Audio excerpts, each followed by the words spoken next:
what is going on, everybody? This reading is going to be for Sag and Scorpio. Just cut the deck on. Oh.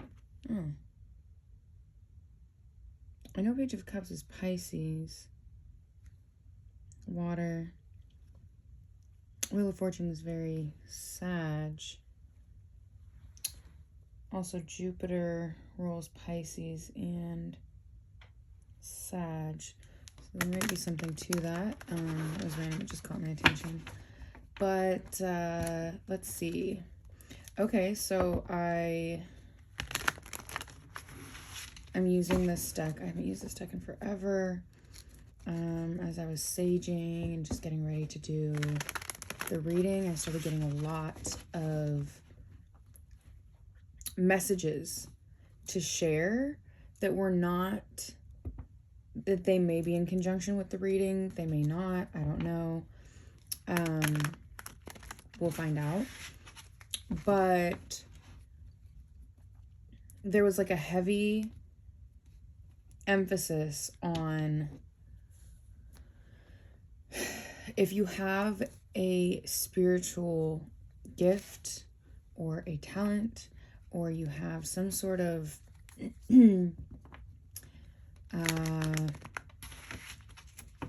pull, maybe a natural inclination, attraction to something, there's like a heavy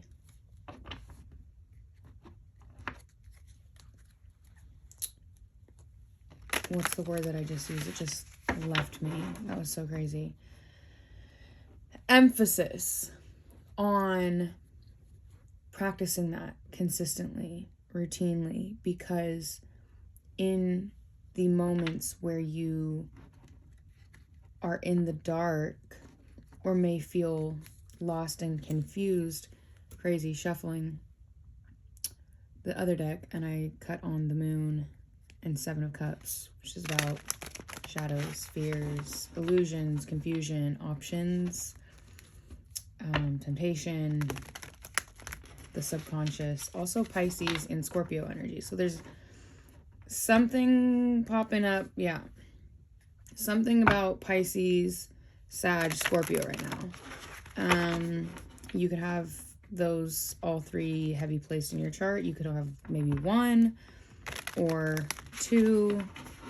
You could be a Sag Scorpio cusper, which today is the last day of Scorpio season, and then it's Sag season, the two best seasons around. But back to what I was saying, there's something about that, about starting to create a, if not daily,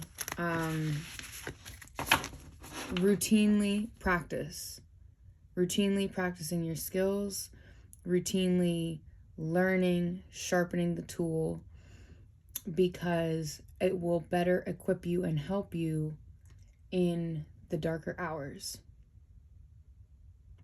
I would also like to note that I've been up since 2 a.m. and it's currently about 4:19 specifically, exactly. So, darkest hours. I don't know. And then after I was given that message,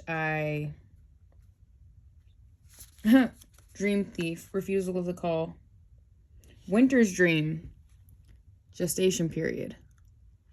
Pisces is also the dreamer, so there's something about dreaming, Dream Thief, refusal of the call. This could be something that you have been feeling pulled to or inclined to do that you have not been taking seriously or being consistent with.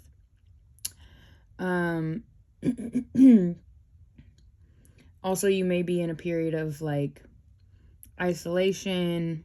It could feel like stagnation. It could feel like everything in your life is slower or not working out right now, or not working out in the way that you had intended, maybe that you were hoping for, maybe that you've set your sights on, and it could be very frustrating.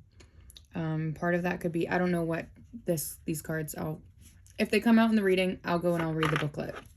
But that's what I'm getting off of this right now.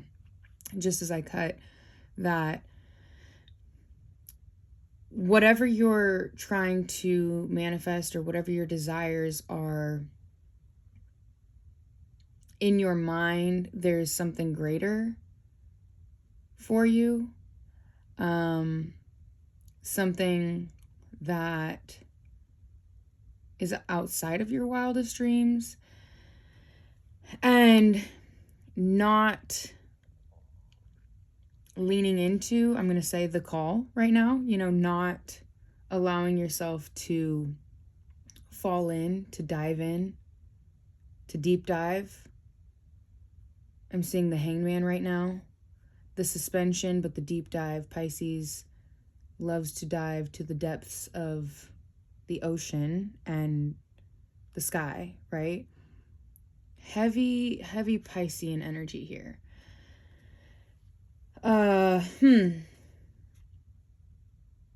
Interesting. So maybe if you haven't looked fully at your chart, maybe look and see if you have a lot of Pisces energy, or maybe you have a North Node in Pisces. Something about that. But by refusing the call, you are actually creating more stagnation, or how should I put this? Delays than you're intending to. By trying to be the problem solver and the fixer, you're actually creating more problems for yourself to fix rather than leaning into the natural flow or current of life.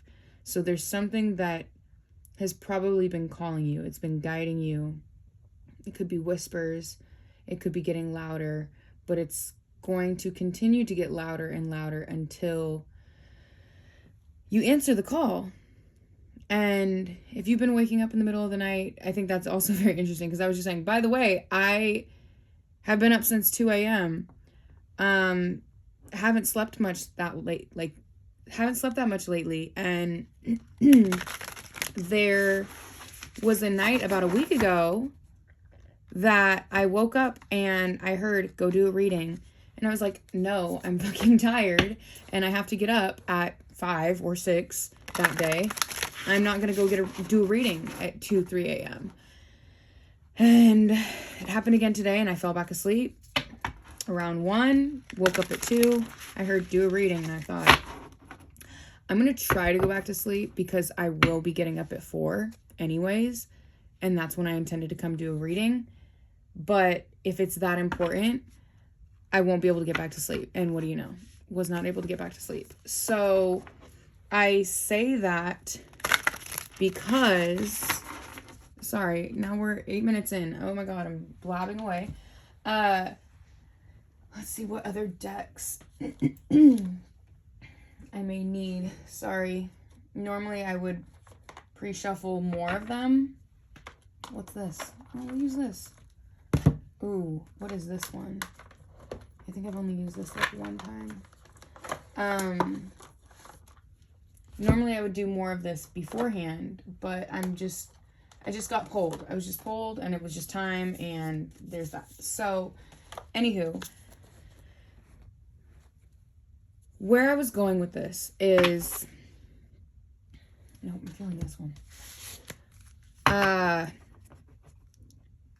I found something, and I'll try to make this as quick as possible because I'm probably going to need to make this 2 parts. But like, I found something in reading energy. I started reading energy. I got my first tarot deck ever from the little witchy cauldron shop in my neighborhood at the time. This is my first deck ever, and I started trying to learn tarot. And this is back in like 2017, 2018. Right now it's 2024, okay? So this is a while ago. What is that? Like 7, 8 years. And I would pick it up, put it down. Pick it up, put it down. There was a lot of things in my spirituality that I would pick it up and I would put it down. In my healing journey, pick it up, put it down. And everybody's path is different. And truth be told, we already know the thing about, if you know, like the marble, it goes up, it goes down, it goes up, it goes down.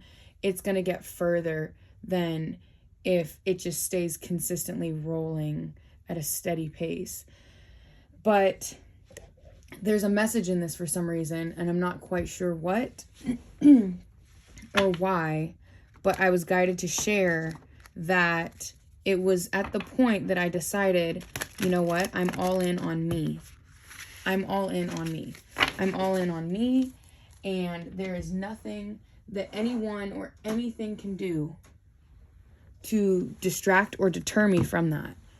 And it was the first time, this was a year ago, it was the first time that I had ever come to that conclusion.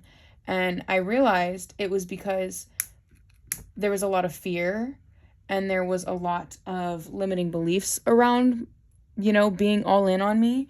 But I realized I'm not limiting myself to new opportunities or anything that could come in. I'm really, okay, what the hell, man? Asking to start co-creating with God, with the spirit realm, and with the universe. I want to co-create. I want to co-create. I don't want to do this alone anymore. And it would be lovely if I had a team or a partner in that. And I really wanted to, again, co-create. So I made that decision, and it was a decision that I really had to make when I was ready. Back to the marble analogy, you know what I mean? It would not have worked if I was not truly ready. If I was not in the space where I said, yes, this is exactly what I want to do. And I'm all in. When I say all in, I mean, I'm not holding back. I'm in it. And if there's any moment where I catch myself not in it, I have enough discipline and understanding in my want and my desire to be all in, to co-create. I have enough life experience to know what happens when I don't, to help me stay in alignment on my path. And when I say on my path, I mean on my path for myself, of my family, of the light, of love, okay? This isn't like, this isn't an idea of like, well, I want to go and I want to be I want to be in the music industry and this is my path and I'm an artist. Like, those things fall into it, but I'm talking about the most simplified, pure version of my path. What is my path? What is the vibration of my path, and how do I stay in alignment with that? That first and foremost. Everything else is an action or a reaction of that. It's a byproduct or it's a result of that. My path, my highest, most joyful, prosperous, healthy, abundant timeline, life, vibration. That is my path. And then what are the pieces that help me to align with that or stay in alignment with that? What are the things I need to say no to so I can say yes to the right things? What are the people or the opportunities or the jobs or the hoopla that I need to say no to so I can say yes to myself? That was the decision at the time. I know this is getting very lengthy. Hear me out, but there's a reason for this. I guess there has to be a reason for this. So I ended up starting to, you know, I really started learning the decks and getting more, or I've had so many decks for so long, but I started getting more. And I started realizing that I could also hear clearly. And that was a trip. And I ended up, there's moments that I needed to get messages, but my ego or maybe the fears or anything that was, any of the fragments that were left over from the first 29 years of my life, basically, could sometimes cloud or block the judgment or my intuition. And that's when I decided, you know what? I need to start committing to doing my readings a certain amount of days a week, just like I'm in the gym a certain amount of days a week. Just like I make sure that I work on my other projects a certain amount of days out of the week. I read a certain amount of days. Like, I need to commit to it to that extent so I can continue to sharpen the tool. Because in the moments where we might feel unclear or we might feel weak, we want our tools to be as sharp as possible.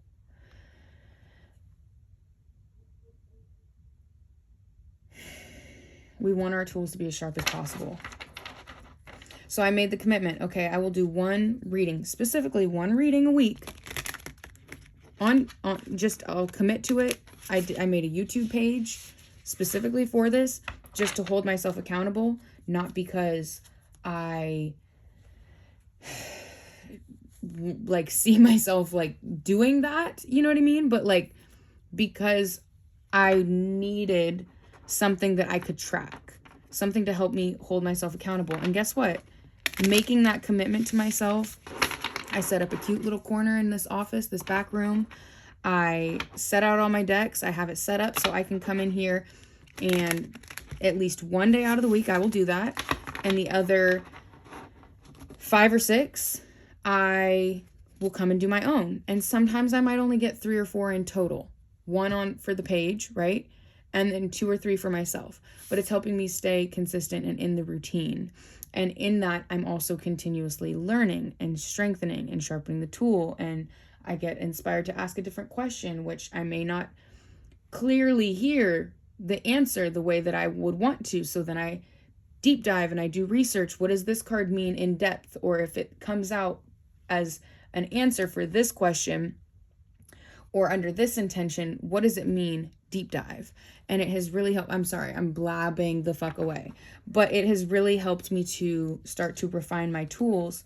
And those are the things that I'm able to take with me in real life. So it's not about posting, because frankly, I don't like the posting thing.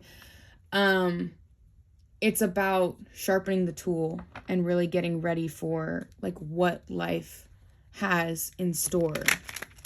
A lot of this is just, it's coming out. It's coming out like word vomit. So I hope that, it makes sense for whatever reason, because I'm going to start with this one, I guess.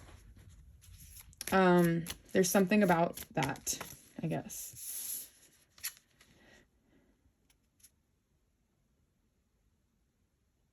I know growth is often disguised as discomfort.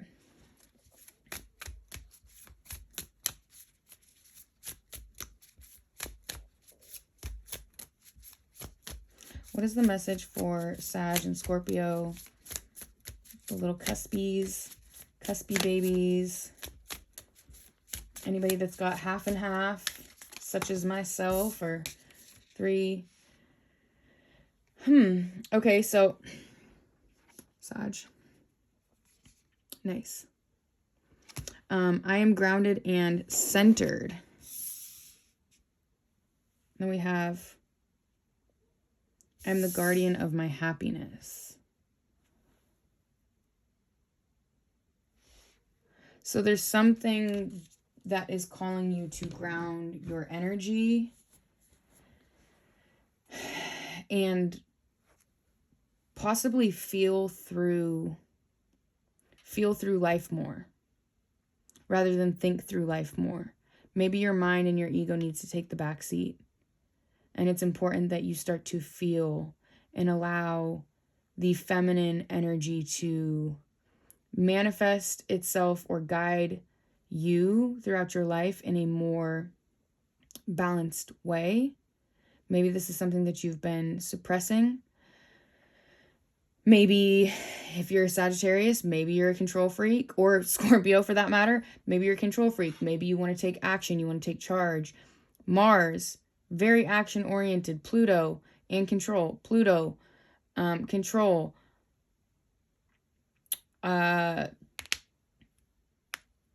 Sagittarius, fire. That's initiative, taking action. And these are all very zesty energies. You know what I mean? Very ambitious. Keep your eye on the target. I'm going to go after what I want. And obviously Scorpio is a water sign, which would be a feminine energy.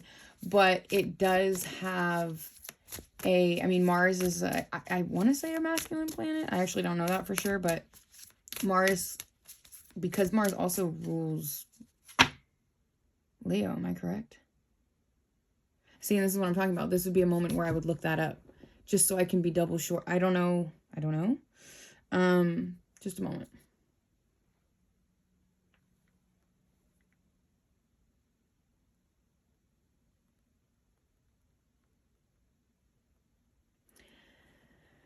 Yes, in astrology, Mars is considered a masculine planet associated with traits like aggression, strength, action, and the warrior archetype, making it the primary planetary symbol for masculinity.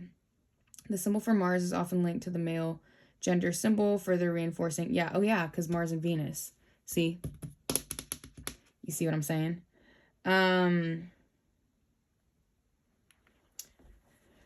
Yeah, so there's something about allowing maybe your masculine energy to balance out, take the back seat a tad.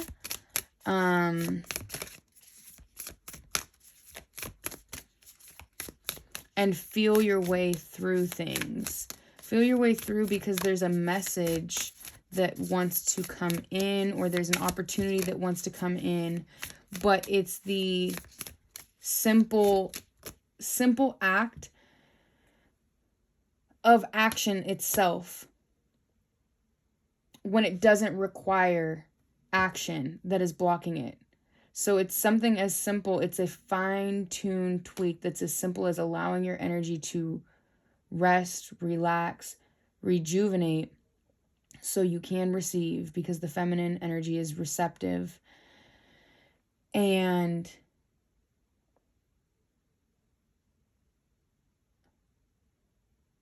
whatever that thing is, it could be an intuitive hit, it could be a call, it could be, like I said, a message. It could be a message from somebody, coming from somebody, an opportunity, something, but your energy has to calm down enough to receive it. And if by chance it comes through when your energy is not calm, you may be too in your masculine energy to accept. You may block or push it away. I believe at the bottom of this deck over here, we have the seven of wands. So, just again, fire, defending. I have a question for you. What is the belief that you're defending by exerting and trying to, or not, I'm not even going to say trying to, but remaining in control? What is the belief that you are defending by constantly exerting and attempting to remain in control?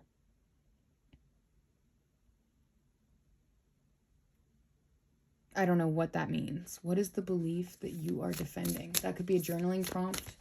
Maybe it's something that you just ask yourself before bed. If you do like dream work, you could ask that it be revealed in your dreams. If you let yourself just do, unconscious writing or whatever, you could see if that comes out. But what is the belief that you are defending? Is it that you are capable, that you're strong, that you are not weak, that you are empowered, that you are wise, that you are... What is the thing? What is the hierarchy of ideas? Few too many. Can I just get one card, please?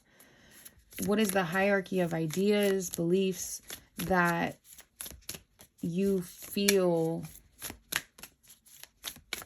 that defending that belief... Oh, it's too many cards. Okay, hey now. Defending that belief brings you comfort. Staying on the go, moving brings you comfort. What is in the stillness that you fear so much? What is in the stillness that you fear so much? Is it a feeling of failure? Is it a feeling that if you don't exert, is it a feeling that if you don't exert, it won't happen? Is that a lack of faith in yourself or your timing? Is that a lack of patience? Is it a fear, regardless of what you believe in, whether it's God, spirit, the universe? Is it a fear that you won't be caught, that you will fall? Is it a fear that it won't work out?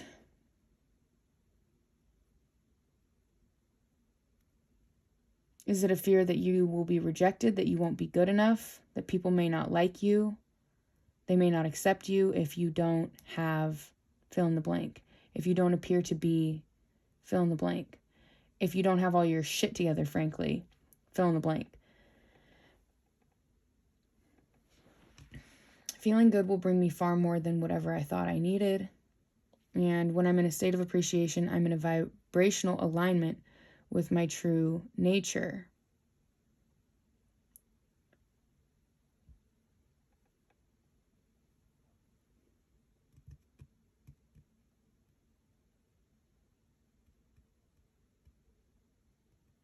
There's something here about slowing down and smelling the roses.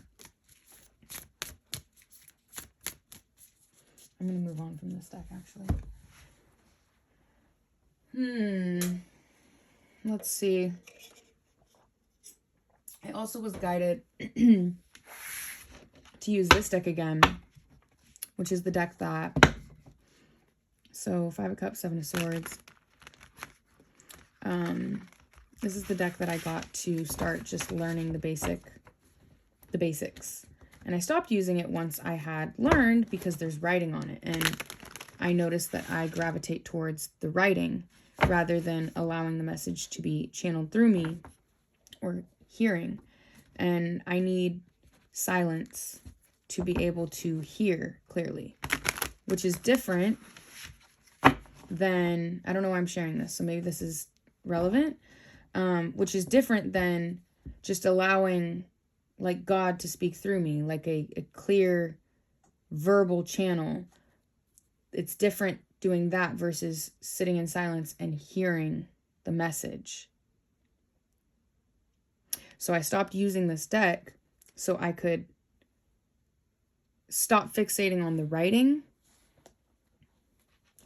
Stop fixating on the writing, what was in front of me, and allow what was supposed to come through beyond my general understanding and receive something greater than the general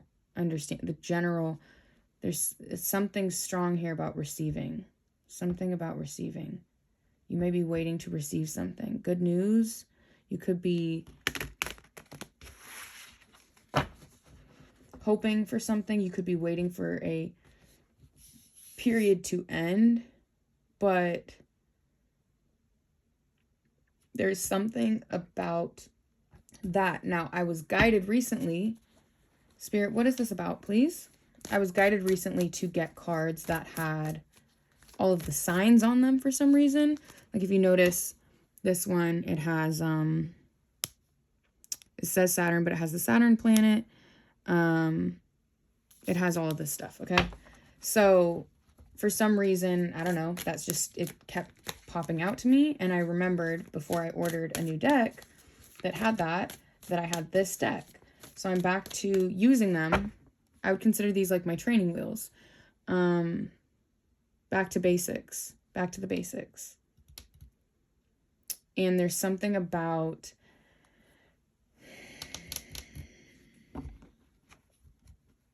getting back to the basics and simplifying so something can come in. I know I keep saying that, I'm sorry, but I was guided to use, I was guided to use these today. And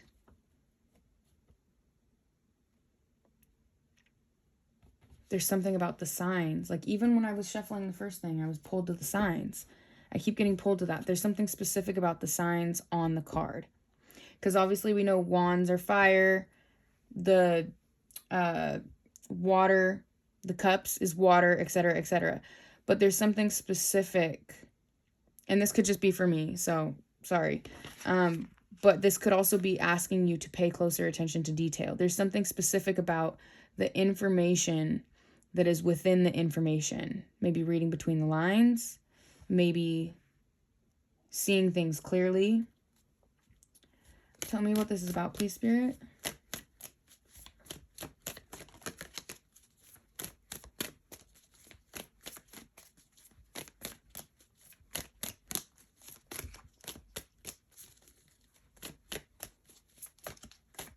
Just do it. Just do it. Action. Just do it. Okay, that's a little confusing because, okay, wow. That's a little confusing. I was going to say that's confusing because there's also a message of receive. Sometimes receive is allowing, like, is taking the back seat. It's not taking action. It's sitting down and letting what's to come and go, come and go. But ironically, we have King of Cups and King of Wands. This is both, you know, the kings for the water and fire, Scorpio and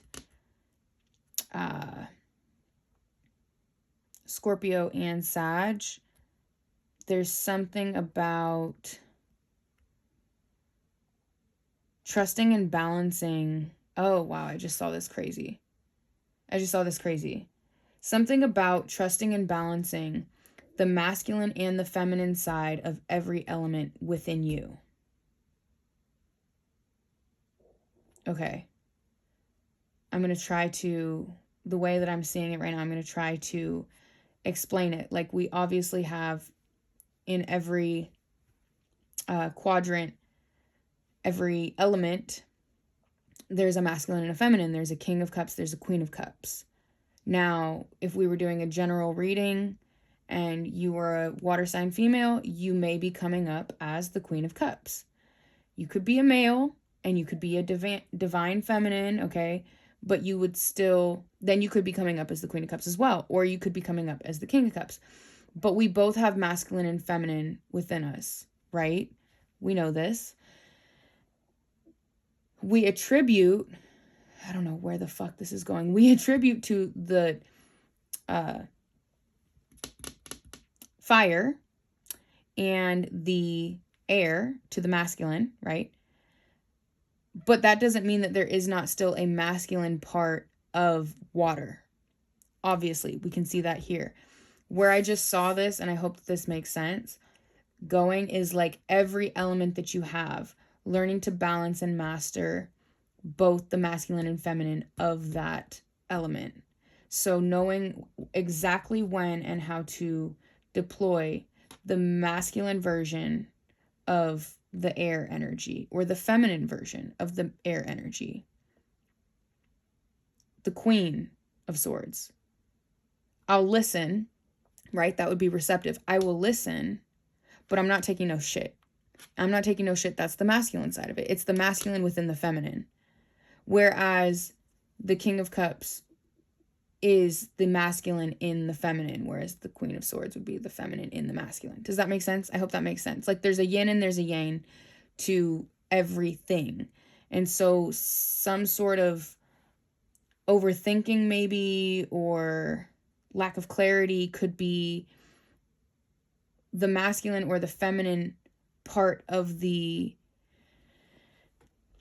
element trying to override. This could be calling you to ask, like, it could be calling you to level up in your discernment and start to look at your discernment and your tools. This would be a tool, right? Whether your tools are meditation, journaling, start to level up in your discernment and the mastery of your tools so you can gain the clarity you need, even back to the darkest times, the darkest hours. Okay, let me see something else. What else is this? What else do we have here? Actually, one second. I'm going to pause this. I'm going to have to do a part 2 because I can tell my dog needs to get up. And one moment. I'll be right back.